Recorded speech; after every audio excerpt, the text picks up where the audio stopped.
I've always loved the tranquility of my suburban neighborhood.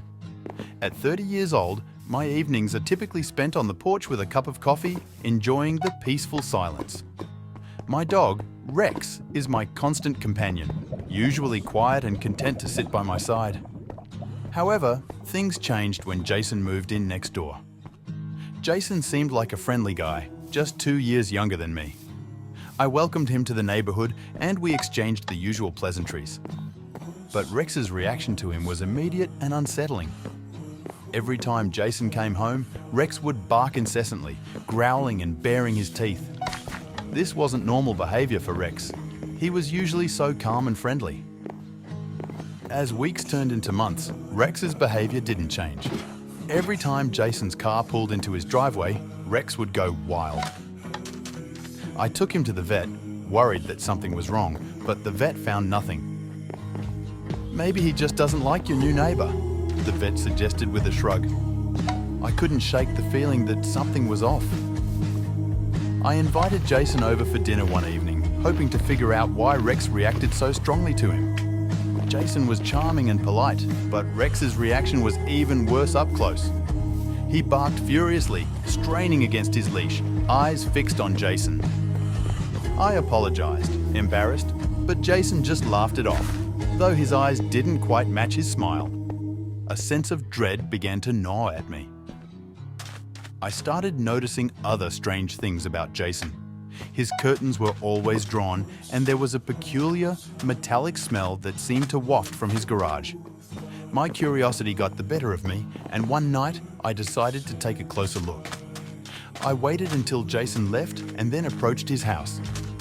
Peering through a gap in the curtains, I saw nothing unusual. But when I reached the garage, I found the door slightly ajar. The smell of blood hit me like a punch in the face. My heart raced as I pushed the door open and stepped inside. What I saw made my stomach churn. The garage was a makeshift slaughterhouse. Bloodstains covered the floor and hooks hung from the ceiling, some with dried blood still clinging to them. I felt bile rise in my throat as the horrifying truth dawned on me.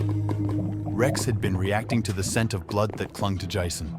Determined to find out more, I started digging into Jason's past. I discovered that over the past 5 years, several young women had gone missing in towns where Jason had lived. Each case was eerily similar. The women were last seen with a man matching Jason's description.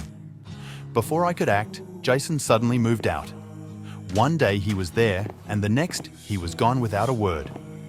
The relief I felt was fleeting, replaced by a lingering unease. Where had he gone? And what was he planning next?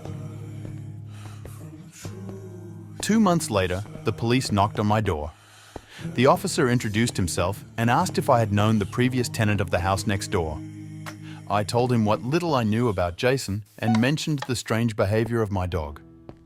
The officer's face grew grim. "We've been looking for Jason for a long time," he said. "He's wanted in connection with multiple disappearances. We believe he was bringing women to his house and killing them. We found evidence in the garage that corroborates this." My stomach turned. I had been living next to a monster. "What kind of evidence?" I asked, my voice barely above a whisper. "Blood, personal items belonging to the missing women, and other forensic evidence," the officer replied. "We're doing everything we can to track him down." As the reality of the situation sank in, I felt a mixture of relief and horror. Jason was gone, but the memories of what he had done remained. Rex had sensed the danger long before I did, reacting to the scent of blood that clung to our neighbor.